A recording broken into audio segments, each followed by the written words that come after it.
ayollarda hayzni og'riqli bo'lib kelishi. Mani studentlar ko'p kuzatishadi-da, hayzdan tashqari bo'lgan paytlarda ko'p qon ketadi. Adenomiyoz sabablari asosan ko'p tug'ish. O'ylaymanki, adenomiyoz xavfli kasallik. Bilasizmi, mani qabulimga shunaqa ayollar kelishadi, katalkada, ya'ni sidyachida o'tirgan holatda hattoki yura olmasdan qolib kelishadi. Hattoki pollagacha qonab ketgan ayollarni ko'ramiz. Adenomiyozni keltirib chiqaradigan sabablariga yana bittasi kesircha kesish amaliyoti ham sabab bo'ladi. Assalomu alaykum Muattar opa. Va alaykum assalom. Ko'pgina bemorlarimizdan kelgan savol, ya'ni adenomiyoz haqida bo'ladi. Imkon bo'lsa shu mavzu haqida batafsil ma'lumot bersangiz. Qisqagina savollar. Adenomiyoz o'zi nima? Adenomiyoz kasalligi bachadonni bir so'z bilan aytganda kattalashib ketishi va uni o'z holiga qaytmasligi. Nima sabab? Endometriy qavatni bachadonni miometriy qavatiga o'sib kirishi va bachadonni shakli sharsimon bo'lib qolishi, miometriy qavatlarning ikki xilliligi, ayollarda hayzni og'riqli bo'lib kelishi bilan asosan ifodalanadigan surunkali kasallik hisoblanadi. Adenomiyoz bilan mioma bir xil kasallikmi?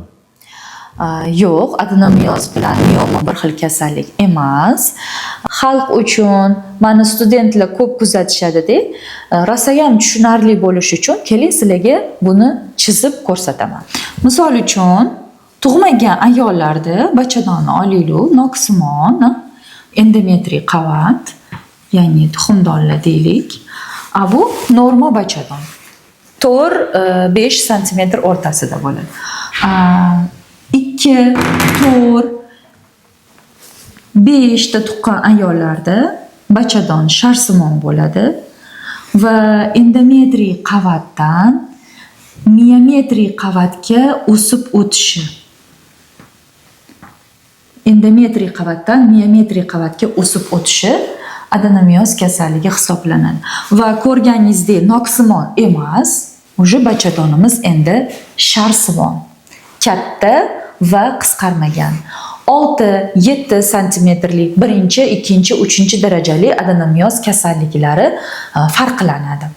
O'zi shundoq ko'rinib turibdi, adenomiyoz kasalligida ayoldan hayzdan tashqari bo'lgan paytlarda ko'p qon ketadi va hayz paytida og'riqli hayz ko'rish va hayzdan oldin ham, hayz tugagandan keyin ham qonli ajralma kelishi bilan adenomiyoz kasalligi farqlanadi.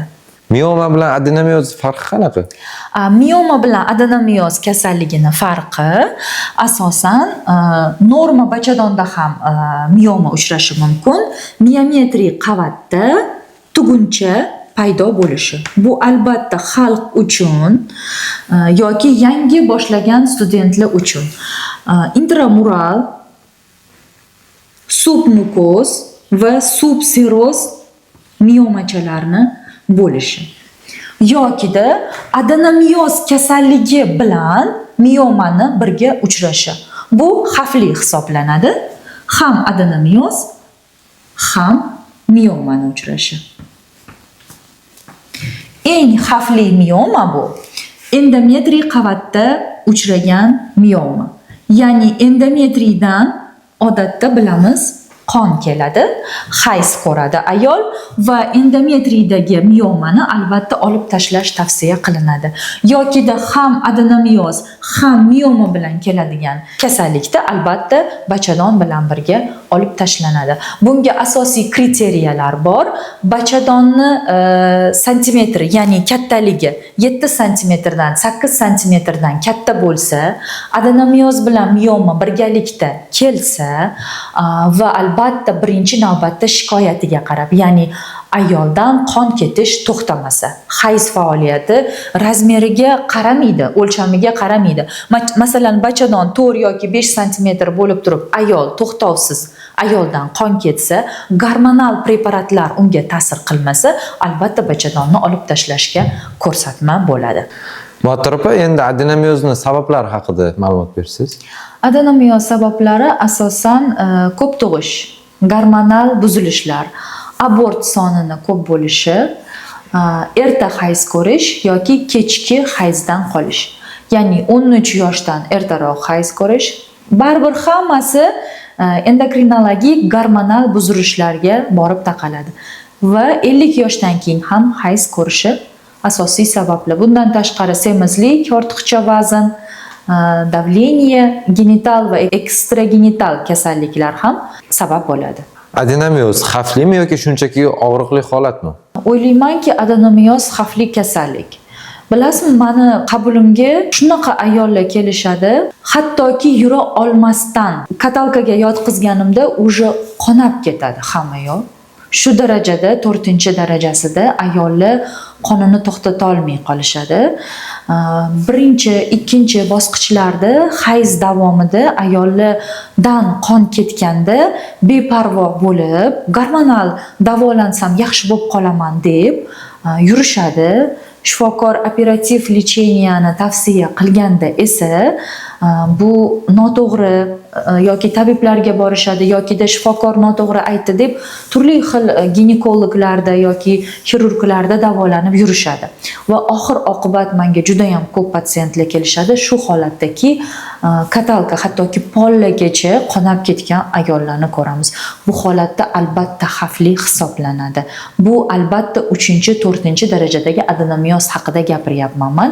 Ya'ni kim 7-8 santimetrli bachadon kengayib ketgan, hech qanday gormon yoki hech qanday preparatlar bilan ayolga yordam bera olmay qolamiz, faqat davosi operativ holat bo'lib qoladi. Shunda albatta xavfli.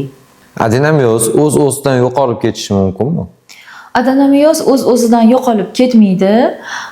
Juda kamdan kam holatlarda 50-55 yoshdan o'tgan ayollarda kliniks davriga o'tgandan keyin yo'qolib ketishi mumkin. Lekin tug'ish yoshidagi ayollarda adenomioz kasalligi, hayz ko'rayotgan ayollarda adenomioz kasalligi yo'qolib ketmaydi. O'z-o'zidan. Adenomioz bilan homilador bo'lish mumkinmi? Albatta, adenomiozni 1-2-darajasi bilan ayol homilador bo'lishi mumkin. Bu kasallik bepushtlikka olib keladimi? 3-4-darajasida bepushtlikka olib keladi, chunki bachadon katta va keng sharsimon bo'lib, homilani ushlay olmasligi mumkin. Adenomioz bilan sog'lom bola tug'ish ehtimoli bormi? Albatta bor. Sog'lom bola tug'ish mumkin. Tug'ruqdan keyin adenomioz yo'qoladimi yoki kuchayadimi? Tug'ruqdan keyin albatta adenomioz kuchayadi, chunki har bir homila tushganda bachadon kattalashadi. Ya'ni 3 kilo suvlari bilan 4 kilo, yo'ldosh bilan 5-6 kilogacha hattoki va albatta buni qaytish jarayoni 5 yilni talab qiladi. Shu o'rinda bitta maslahat berib ketmoqchiman ayollarimizga 5 yilda bir marta tug'ishlarini. Bilasizmi, juda ham ko'p ayollar yiliga tug'ishadi. Va kesir va secheniya amaliyoti hozir juda ham moda bo'lgan, urfga kirgan ayollar qorindan kesircha kesish amaliyotida tug'ishadi. Ya'ni tug'ruq yo'lidan emas, qorin orqali. Bu qaysidir ma'noda yaxshi, qaysidir ma'noda yomon. Ya'ni adenomiozni keltirib chiqaradigan sabablariga yana bittasi kesircha kesish amaliyoti ham sabab bo'ladi. Adenomioz saratonga aylanishi mumkinmi? Yo'q. Chunki saratonni keltirib chiqaradigan aniq bir fakti yo'q. Faqat sabablar, omillarni sanab o'tamiz. Adenomioz yillar davomida davolanmasa aylanishi mumkin, lekin juda ham kam foiz hollarda. Onkolog, mammolog sifatida qaysi holatlar sizni xavotirga soladi? Adenomiozni o'z vaqtida davolamaslik, ayoldan ko'p qon ketish oqibatida uni asoratlanishi, ya'ni anemiya holatlari xavotirga soladi. Adenomioz tashxisini qanday aniqlash mumkin? Albatta, UZI tekshiruvi yordamida transvaginalniy, transabdominalniy tekshiruv usullarida adenomioz tashxisiga, adenomioz diagnoziga aniq va 100% tashxis qo'ysa bo'ladi. MRT qachon shart bo'ladi? MRT bachadon adenomiozi bilan bachadon miomasi birga kelsa yoki bachadon bo'ynida yoki bachadonning o'zida strukturali hosila adenomioz bilan birga kelsa yoki tuxumdonlarda kista yoki kistasimon hosila bo'lib, bachadonda adenomioz birga kelganda MRT tekshiruviga albatta yuborish lozim. Adenomioz to'liq davolaniladimi?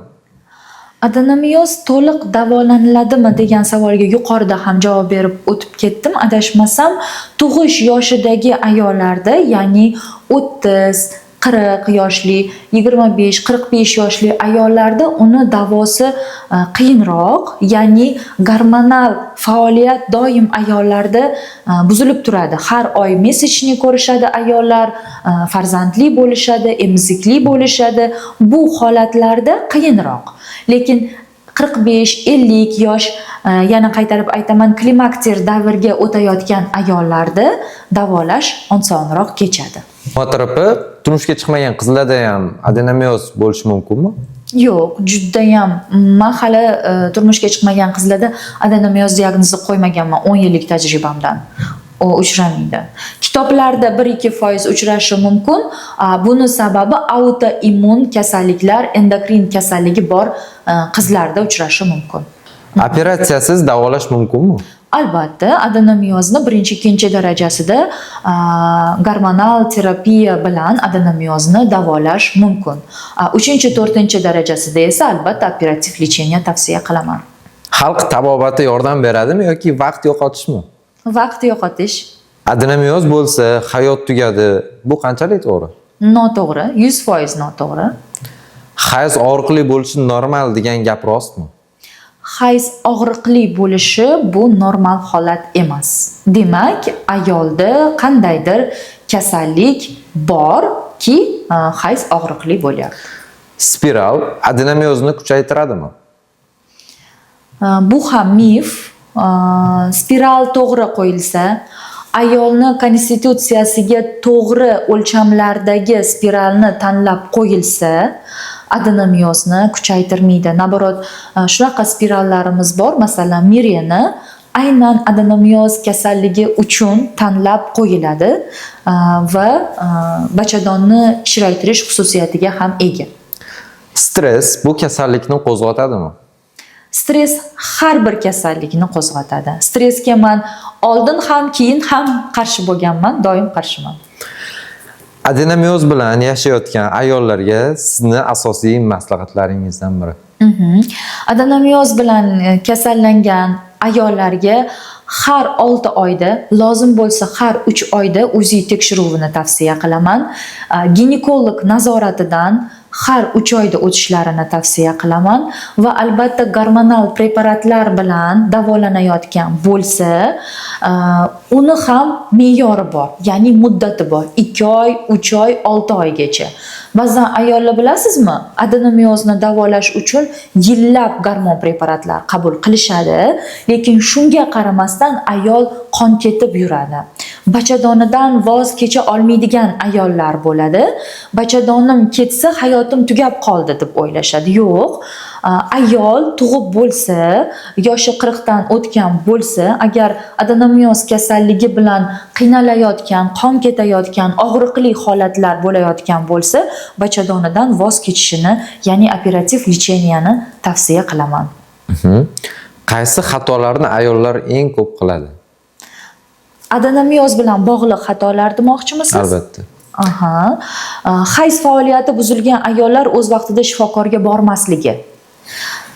Kartoshka qaynatib ichishligi, yana qanaqadir tabobatda har xil o'simliklarni qaynatib ichishadi. Agar tabiblar da qon to'xtatish imkoniyati bo'lganda yokida tabiblarimiz bilan bizni adenomiozimiz yoki miomamiz yoki saratonimiz yo'q bo'lib ketganda edi, biz 14 yillab o'qimasdik. 5 tadan 10 tadan diplomlar uchun umrimiz davomida o'qimas edik. Umuman tabobatga ishonmasligim shu yerdan ham ko'rsanglar bo'ladi. Adenomioz o'z vaqtida aniqlansa qanday natijalarga erishish mumkin? Adenomioz o'z vaqtida aniqlansa, ya'ni 1-darajasida aniqlansa, albatta davo topish mumkin. Yuqorida aytdim, homilador bo'lish ham mumkin. Buning uchun kerakli mutaxassis ginekolog, onkoginekologlarga o'z vaqtida murojaat qilishni tavsiya qilaman.